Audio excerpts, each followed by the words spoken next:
Friends, welcome back. तो भैया पाक में खड़े होकर पाकिस्तानियों को दम तक धोया जर्मन एम्बेसडर ने। ओए होए, तो जर्मन के जो एम्बेसडर है उन्होंने पाकिस्तान में ही खड़े होके उनको धोया जैसे यूएसए के गए अभी चाइना और उनको धो के आए। और चाइना में हिम्मत नहीं हुई उसको लीडर का कि उस टाइम कुछ बोले। उस टाइम वो अपना कर गया और भी पीठ पीछे फिर वो दुखी हो रहा है और अब वीडियो सब उसके बाद निकाल रहा है। लाल कार्पेट ना बिछाकर, रेड कार्पेट ना बिछाकर, फिर एक वीडियो बनाकर जिसमें भैया वो कब जाएंगे बस वो दिखा के उसने ये दिखाया अपना वो, पर सामने उसकी बोलती बंद। देखिए, मेजॉरिटी ऑफ द इंडियन जनता जो है एंटी यूएस है, तो पॉसिबल नहीं है कोई भी यूट्यूब में लेके आए कि क्या स्पीच दी थी शी जिनपिंग ने, जहाँ बोला था हाँ जी बड़ा अच्छा है, दोस्ती करनी चाहिए, ये नहीं करना चाहिए, वो नहीं करना चाहिए, वो कोई दिखाएगा नहीं। मज़े की बात यह है कि यहाँ पे भी ऐसा लग रहा है कि जर्मनी वालों ने दम दिखाया है और कुछ बोल के आए हैं। हाँ, वो बोला है, वो नहीं के सामने देखते हैं बोला क्या।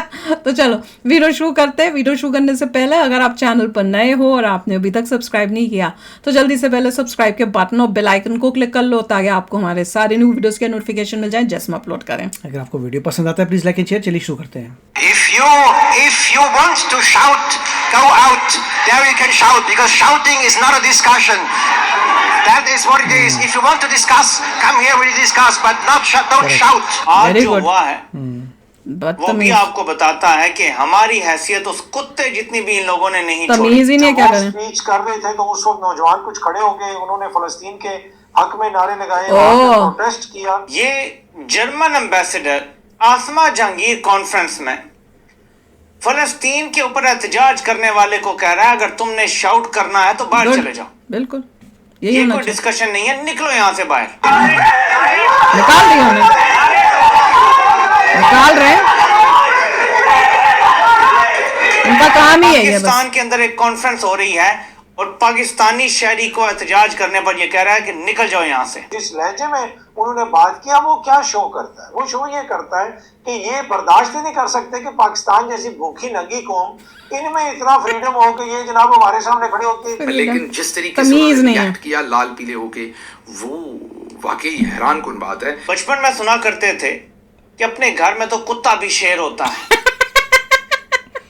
कभी भाषा में घुस के मारता है, चिल्लाए थे, सोच के हम कुछ नहीं कर सकते। हमारी हैसियत उस कुत्ते जितनी भी नहीं रही जो अपने घर में शेर होता है। भारत घुस के 21 लोगों को पिछले 2 साल में मार के बाहर निकाला। एक डिप्लोमेट का ये लहजा होता है, ये शो करता है कि भाई तुम इस काबिल नहीं हो कि ये सारे राइट्स तुम एंजॉय करो और मुझे चैलेंज करो और इस तरह की बात करो। ये तो बड़ा मजेदार पाकिस्तान में। दोस्तों, अब पाकिस्तान के दुख कम होने के नाम ही नहीं ले रहे हैं, जहां पाकिस्तानी मीडिया लगातार इस बात पर रो रही है कि भारत की खुफिया एजेंसी पाकिस्तान के अंदर घुस करके पाकिस्तान के अनमोल रतन टेररिस्ट को मार रहे हैं और अब तक भारत ने 20 से भी ज़्यादा पाकिस्तानियों को मार गिराया है। लेकिन पाकिस्तानी आर्मी और पाकिस्तान की स्पाई एजेंसी कुछ भी नहीं कर पा रही है। और इतना ही नहीं, अफगानिस्तान के लोग और टीटीपी भी पाकिस्तानी आर्मी के लोगों को मार रही है। लेकिन पाकिस्तानी आर्मी अपने देश की सिक्योरिटी करने के बजाय खेती पे ध्यान दे रहे हैं और कह रहे हैं कि पाकिस्तान के लोग को खेती करना चाहिए। रिसेंटली एक इंटरेस्टिंग घटना हुई है जहां जर्मन के एम्बेसडर पाकिस्तान में कॉन्फ्रेंस कर रहे थे और उस कॉन्फ्रेंस में प्रोटेस्ट कर रहे पाकिस्तानियों को डांट कर भगा दिया। तो चलिए इसी पर आगे पाकिस्तानी मीडिया का कॉन्फ्रेंस क्या इजराइल पैलेस्टीन पे हो रही थी जो बीच में आ गई। में इन लोगों ने हमें फेंक दिया। दिखाइए ना। वो बचपन में सुना करते थे कि अपने घर में तो कुत्ता भी शेर होता है। तभी तो थे, तभी तो हमारे सामने शेर बने थे। कभी भारत में घुस के मारता है और हम कुछ नहीं कर सकते। हमारी हैसियत उस कुत्ते जितनी भी नहीं रही जो अपने घर में शेर होता है। भारत घुस के 21 लोगों को पिछले 2-2.5 साल में मार चुका है। हमने भारत को जवाब तक देना जरूरी नहीं समझा। एहतजाज तो क्या करने की हम में हिम्मत नहीं है, हम ऑफिशियली कुछ भी नहीं कर सके। क्या बोल रहा था, हम ऑफिशियली कुत्ते हैं। आज जो हुआ है वो भी आपको बताता है कि हमारी हैसियत उस कुत्ते जितनी भी इन लोगों ने नहीं छोड़ी। जरा ये सुने, सुनाओ जल्दी। If you want to shout, go out. There you can shout because shouting is not a discussion. That is what it is. If you want to discuss और दिखाओ, और देखना। ठीक बोल रहे हैं। ये ठीक बोला, बहुत अच्छा बोला। एम्बेसडर आसमा जहांगीर तमीज है कॉन्फ्रेंस ही नहीं में तुम में। फलस्तीन के ऊपर एहतजाज करने वाले को कह रहा है अगर तुमने शाउट करना है तो बाहर चले जाओ। ये कोई डिस्कशन नहीं है, निकलो यहाँ से हाँ, बाहर। बिल्कुल। तो क्या कहते हैं? ये मेहमान आया हुआ है पाकिस्तान के अंदर, एक कॉन्फ्रेंस कल ही हो ने रही है मेहमान के साथ और कैसे बात करनी? पाकिस्तानी शहरी को एहतजाज करने पर ये कह रहा है ये कि एहतजाज निकल जाओ नहीं यहाँ था। से। क्योंकि तुम डिस्टर्ब कर रहे हो ना इवेंट को। इनकी ये हिम्मत क्यों हुई है? क्योंकि क्योंकि ये लोग आप समझ नहीं पा रहे। अक़वाम आलम के सामने बेवकूफ। जिल्लत की मैनर्स नहीं पता। पाताल में गिरे हुए हैं। इससे ज्यादा जलील कभी पाकिस्तान नहीं हुआ जितना इस वक्त है, क्योंकि उन्हें इससे पता ज्यादा मुझे है लगता है कई बार हुआ ऐसे ज्यादा। पाकिस्तान का हर इदारा पाकिस्तानी अवाम को जलील कर रहा है, तो वो क्यों ना जलील करें। जर्मन एम्बेसडर तकरीर कर रहे थे आसमा जहांगीर कॉन्फ्रेंस के अंदर। वहां पर एक नौजवान खड़ा हुआ, उसने कहा कि उसे जर्मनी का जो किरदार है गजा में शहादतों के ऊपर और इजराइल का जो जर्मनी साथ दे रहा है उसके ऊपर, उसने कहा कि यहाँ आप इंसानी हकूक की बात कर रहे हैं, आसमा जहांगीर को खराज तहसीन पेश कर रहे हैं, पाकिस्तान में जारी इंसानी हकूक के ऊपर आप बड़ा गला ऊपर बोल रहे हैं, मैं तो ये समझ नहीं आया। जो जर्मनी जिस तरीके से इजराइल का साथ देकर गजा में इंसानी हकूक की पाबंदी, मासूम बच्चों को कत्ल करवा रहा है, तो आपको जेब देता है कि आप ये बातें करें, आप वहां क्यों ऐसा कर रहे हैं? नॉर्मली डिप्लोमेट ऐसे आंसर नहीं करते। किसी ने एतराज किया तकरीर के दौरान सुन लेते, उसका जवाब देते खंदा पेशानी से। वो तो बिल्कुल ही नवाज शरीफ ही बन गए जो जर्मन एम्बेसडर थे। वो मुझे तो उनकी जो हालत है वो देख के ये समझ आई है विद ऑल ड्यू रिस्पेक्ट कि वो कोई साइकोलॉजिकल प्रॉब्लम लग रहा है मुझे। क्योंकि जिस तरीके से एकदम अगर आप वीडियो में देखें तो वो एकदम अपना टेम्पर लूज करके एकदम गुस्से में आ गए। और बिल्कुल आपको नहीं लगता कि किसी वेस्टर्न कंट्री का वो एम्बेसडर, अब आप कहेंगे क्या वेस्टर्न आला और अरफा होते हैं? नहीं, ऐसा नहीं मैं कह रहा। उनके क्योंकि कल्चर में तुम्हारे कल्चर में क्या फिर चीखते रहना, स्पीच और डिफरेंस ऑफ ओपिनियन की बड़ी गुंजाइश होती है। तो फ्रीडम ऑफ स्पीच सबको समझानी पड़ेगी। जा सकता है। और वो जो भी नौजवान था वो वहां पर कोई पत्थर नहीं फेंक रहा था, कोई गैर कानूनी काम नहीं कर रहा था। ये पूरी दुनिया में कानूनी माना जाता है कि आप खड़े होकर अपनी आवाज बुलंद करके बात कर सकते हैं। हाँ ठीक है, ज्यादा ये कह देते हैं सिक्योरिटी को कि जी मैंने बात करनी है, इनको साइड पे कर दें, उनको हाल से बाहर ले जाते। लेकिन जिस तरीके से उन्होंने रिएक्ट किया लाल पीले होके, वो वाकई हैरान कन बात है।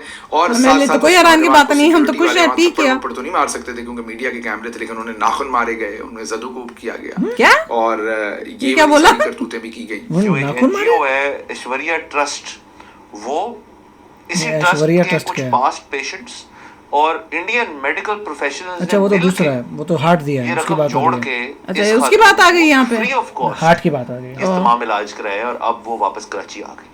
ये बहुत ही अच्छी खबर है, जितना शुक्रिया अदा किया जाए इसमें। बस तो बोल के बस शुक्रिया ऊपर से कर दो, तुम्हारा गवर्नमेंट तो कुछ कह नहीं रही। इससे पहले भी इस तरह के इलाज होते रहे हैं, अब से नहीं होने चाहिए वैसे। ऐसी ह्यूमैनिटी करने अपने देश की करो, दोस्त देशों की करो, हमारे मुल्क में नहीं समझ आनी चाहिए, में हो सकती थी। तो यहाँ पर हमारी जो फॉरेन मिनिस्ट्री है वो भी उसमें एड करती थी, वो रिक्वेस्ट करती थी इंडिया को। इंडिया कई दफ़ा वीज़ा ग्रांट कर देता था और फिर उन केसेस में इंडिया जाकर उस शख्स का इलाज हो जाता था।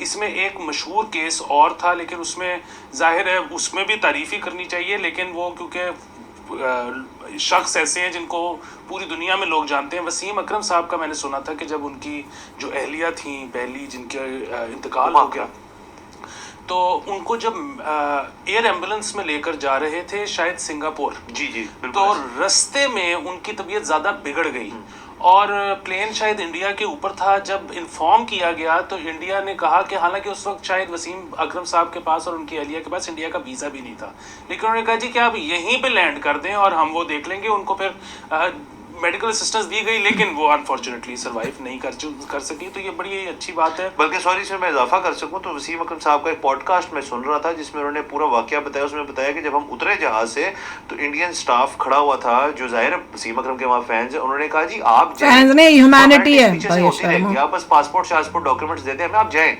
सो वहाँ से उनको ये तो फिर है ना सर कि प्यार तो एक है, टू वे तो है ना। फिर वहाँ कौन सा टू वे है? तुमने क्या अच्छा किया कभी? एक और चीज ये कि जिस तरह आपने जिक्र किया ना कि पागल बना रहे हैं इंडियंस को, कि जाहिर है अगर वहाँ पर कोई ऐसा शख्स होता जिसको इस हार्ट की जरूरत होती तो वो पहले उनकी प्रायोरिटी वही होती। लेकिन अगर वहाँ पे नहीं है तो बजाय कि इतना एक इम्पोर्टेंट ऑर्गन आप जाया कर दें, तो कितनी अच्छी बात है कि अगर मुल्क से बाहर किसी को जरूरत है तो उसको दे दिया जाए। पहली वाली न्यूज तो बाद में करूंगी, पहले ये किस तरह से सारे मीडिया, सोशल मीडिया वाले वीडियोस बना बना के इंडियंस को कितना बेवकूफ बना रहे हैं। खाली पाकिस्तानी नहीं, इंडियन चैनल्स भी, वो भी व्यूज के लिए इतना गलत बोल रहे हैं कि भाई क्योंकि वो हार्ट किसी को इवन वो हॉस्पिटल वाले डॉक्टर्स भी यही स्टोरी बना रहे हैं कि वो हार्ट किसी के लिए यूजफुल नहीं तो कोई लेना है। इतनी इंडिया की पॉपुलेशन, किसी को फ्री में दो, 1 मिनट में बंदे लाइन में खड़े हो जाएंगे। इतनी इंडिया की पॉपुलेशन है, कितने लोग होंगे जिनको दिल की जरूरत होगी। क्या बात करते हैं ये, उनको ये है कि कहीं उल्टा ना हम पे पड़ जाए कि किसी इंडियन को क्यों नहीं दिया, एक पाकिस्तानी को तुमने फ्री में दे दिया, उसके ऊपर पैसे किए। तो इन्होंने ये चाल चल दी है बोलकर कि भैया कोई इंडियन को नहीं मिला। उनको इंडियन कोई था नहीं, क्योंकि तुम्हारे पास बहुत महंगा काम है ये, जो 35 लाख बोल रहे हैं। कह रहे पूरे देश में किसी को जरूरत ही नहीं है हमारे भारत में। अगर वो लोग बोलते भैया एक हार्ट अवेलेबल है, हम फ्री में कर देंगे, तब देखते कितने इंडियन आए होते। हाँ, एक तो ह्यूमैनिटी में भैया चलो किया है, पर अंदर से मुझे तो गुस्सा भी है। नहीं, मुझे तो अब गुस्सा आने लग गया ये सब देख के कि कितना बेवकूफ एक इंडियंस को बना रहे हैं कि अपने देश में इतने जरूरतमंद है, उनको हेल्प करने की जगह साफ क्लियर करना चाहिए था कि 35 लाख उसकी कॉस्ट है। और इंडिया में कोई अवेलेबल बंदा नहीं था जो 35 अब तो मुझे लग रहा है, अब मैं बहुत ब्लंटली ये पहले बोलना चाहिए था, इंडिया में कोई बंदा नहीं था जो 35 लाख दे सके। हाँ। इसलिए हमने फ्री में एक पाकिस्तान की लेडी का कर दिया। अब तो मुझे ये लग रहा है कि जो हॉस्पिटल भी है वो अपने आप को प्रमोट करने के लिए, दिखाने के लिए कि भैया इससे हमारी प्रमोशन होगी, वीडियोस बनेंगी, वो उसने खास पाकिस्तानी को चुना और खास उस पाकिस्तानी को हेल्प की। मैं पूछ रही हूँ भैया इंडिया में क्या और जरूरतमंद नहीं थे? उनका जो डायरेक्टर है, अब मैं बोलूंगी क्योंकि बहुत ही गुस्सा आ रहा है मुझे, कि भैया जो डायरेक्टर है वो कह रहा है कि मैंने अपने पैसे उस लड़की के लिए लगाए। क्या आपको इंडिया में किसी के ऊपर दया नहीं आई कि आप उस पे लगा सकते हैं? सब पे लगाए, कभी किसी और पे लगाया है? और इतने और जरूरतमंद है, तुमको पाकिस्तानी ही मिला था और वो पाकिस्तानी बोलते किसी को जरूरत नहीं थी, इसलिए उन्होंने जो है कि जाया ना हो जाए हार्ट, तो भैया इसलिए उनको लगा दिया। हद्दी है यार, हम इंडियंस की भी, इसीलिए और फ्री में लगा दिया। फ्री में लगा दिया क्या? और कौन सा अच्छा काम पाकिस्तान हमारे साथ करता है? कोई हिंदू इंडियंस के साथ करता है क्या? अच्छा किया किसी इंडियन के साथ? कहाँ हेल्प किया है जरा मुझे भी बता दो। और रही बात ये पाकिस्तानियों के जो एम्बेसडर ने किया है उन जर्मन के, मैं तो कहूंगी बहुत अच्छा किया है, जिसमें मैनर्स इन्हीं लोगों में आके कि किस तरह से चीखने चिल्लाने लग गए। और वही जैसे यहाँ यूएसए में हो रहा है, भैया शोर मचाने लग जाओ, सोचते हैं शोर मचाने से हर गलत बात भी सही हो जाएगी। उन्होंने बदतमीजी की है कॉन्फ्रेंस में, उन्होंने गुस्से में बोला कि भैया तुम्हें बात करनी है तो करो, आराम से करो, डिस्कस कर सकते हैं हम बाद में, पर इस तरह से चीखना चिल्लाना नहीं होगा। तो अच्छा बोला उन्होंने, भाई तमीज ही नहीं है भैया पाकिस्तानियों में, तो क्या करें? ये तो मैनर्स है कि आके किसी के सामने खड़े होके, वो पीछे जो है बॉडीगार्ड वाले पीछे भी कर रहे हैं, वो बेशर्मों की तरह पीछे ही नहीं हो रहा, उनको धक्का देना पड़ रहा है उनको पीछे जाने के लिए कि निकलो यहाँ से, यहाँ पे हल्ला गुल्ला मत करो, डिस्टर्ब मत करो। तो यही है, वो भी खुद ही बोल रहे हैं कि भैया कुत्ता सोचता है कि अब घर में जो है हम शेर होते हैं, या ये यहाँ पे तो घर में भी शेर नहीं है कुत्ता, ये कहने का मतलब था। तो चलो आप भी शेयर करना अपने थॉट्स। चलते हैं, मिलेंगे नेक्स्ट वीडियो में बहुत ही जल्द। Till then take care and bye bye. तो अगर आप मेरे इस चैनल पे नए हो तो जल्दी से सब्सक्राइब के बटन को हिट करो और बेल आइकन को क्लिक करो, ताकि आपको मेरा जब नया वीडियो मैं लगाऊं आपको उसके बारे में जल्दी से पता चल जाए।